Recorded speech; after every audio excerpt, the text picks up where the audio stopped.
So hello everyone, welcome the work academy. आज हम पढ़ेंगे क्लास 12 का चैप्टर फर्स्ट, जिसके अंदर हमारा टॉपिक है कूलम्ब्स लॉ।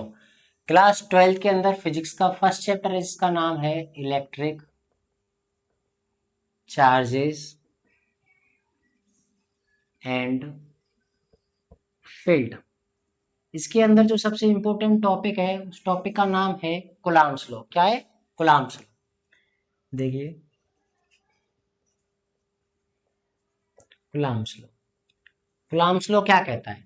सबसे पहले हम आपको समझाते हैं, उसके बाद इसकी डेफिनेशन लिखेंगे। देखिए, ये कहता है कि अगर कोई चार्ज Q1 यहाँ पर है और कोई Q2 चार्ज यहाँ पर रखा हुआ है, यानी कि ये कहता है कि इन दोनों के बीच में एक फोर्स लगेगी। जो फोर्स किस तरीके से लगेगी? स्ट्रेट लाइन में लगेगी। यानी कि अगर ये दोनों पॉजिटिव होंगे तो ये दोनों एक दूसरे को क्या करेंगे? रिपेल ईच अदर, यानी कि एक दूसरे को दूर की तरफ ढकेलेंगे।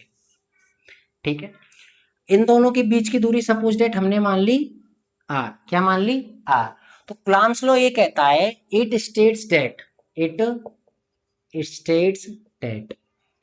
The force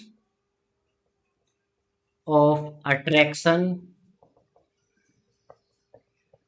between the force of attraction and repulsion is directly proportional to the product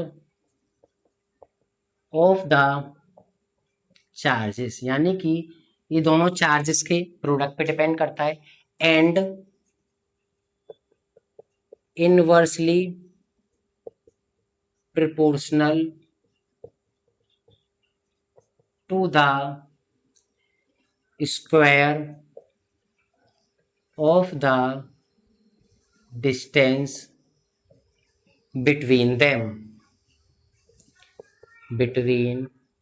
them. यानी कि जो F है, जो कूलम्बिक फोर्स है, वो डायरेक्टली प्रोपोर्शनल है इन दोनों चार्जेस के प्रोडक्ट के। और यही फोर्स, इसको हम इक्वेशन नंबर फर्स्ट लिख सकते हैं, यही फोर्स इनवर्सली प्रोपोर्शनल है इन दोनों के बीच की दूरी जो कि हमने लिए R, उसके स्क्वायर के। इसको इक्वेशन नंबर हम सेकंड मान सकते हैं। Now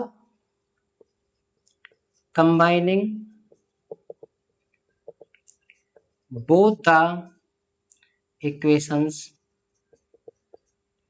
we find F Coulomb is directly proportional to Q1 Q2 upon R square।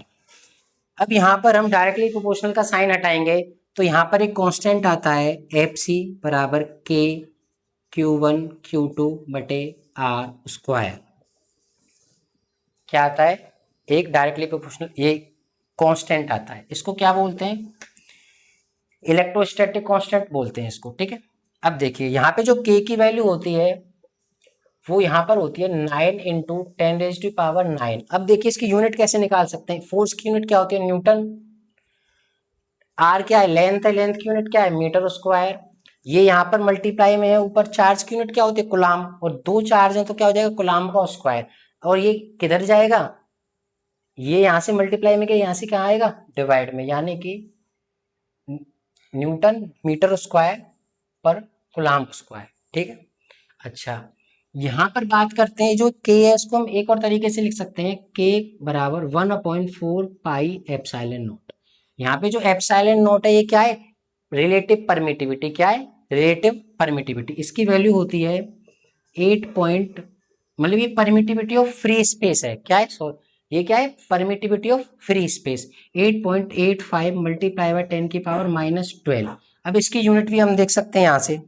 देखिए इसकी यूनिट क्या आएगी? इस पूरे की यूनिट क्या है? ये है।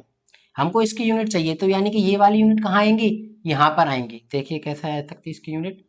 ये यहाँ पे इसकी यूनिट हम लिख सकते हैं, यहाँ पे ये वाली न्यूटन मीटर स्क्वायर पर कूलम्ब स्क्वायर। ठीक है, डिवाइड में, तो डिवाइड में वो तो कहाँ जाएगा? ऊपर, यानी कि कूलम्ब स्क्वायर पर न्यूटन मीटर स्क्वायर। ये क्या आ गई? एप्सिलॉन नॉट की यूनिट। अब इनकी जो वैल्यू है, जो एप्सिलॉन नॉट की वैल्यू है वो एयर के लिए क्या होती है? एयर के लिए 1 होती है। ठीक है, वैक्यूम। खाली स्पेस के लिए भी क्या होती है? 1 होती है।